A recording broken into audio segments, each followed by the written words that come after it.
नाज़रीन, समूरे मुल्क जियां सिजावल में वधंदड़ महांगाई सबब शहरी सख्त परेशान आहिनि। इन हवाले सां वधीक रिपोर्ट करे रहियो आहे SS न्यूज़ जो रिपोर्टर अब्दुल रशीद खासकेली।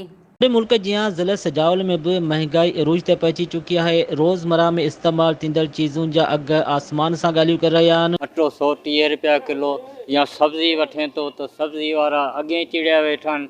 कंहिं बि क़िस्म जी को बि रिलीफ आवाम खे हिते नथो मिले।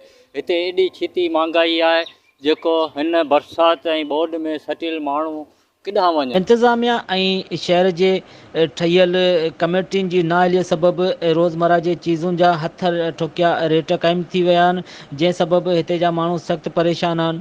हुकूमत जेको आहे कुझु बि हुकूमत असां लाइ न कयो आहे। महांगाई मथां हर वारे ते महांगाई मथां महांगाई थींदी वञे। असां ग़रीब मज़दूर माण्हू छा 400-500 रुपया मज़दूरी कमायूं, हुन मां अटो 120 रुपए किले ते अची बीठो आहे। अटो वठूं या घर जो कुझु करियूं या का बीमारी खे करियूं या असां खां कुझु बि कोन था करे सघूं। असांखे हुकूमत खे अपील था करियूं त बीमारी महांगाई ते जेको आहे हुन ते हथु हल्को रखियो वञे। शहरी दाइंदे चयो आहे त मौजूदा हुकूमत त महांगाई कई आहे, उन सां गॾोगॾु सजावल जे वापारियुनि पारां हथ ठोकिया रेट बि मुक़ररु कया विया आहिनि, जंहिं सबबि ग़रीब तबिको लुटिजी रहियो आहे।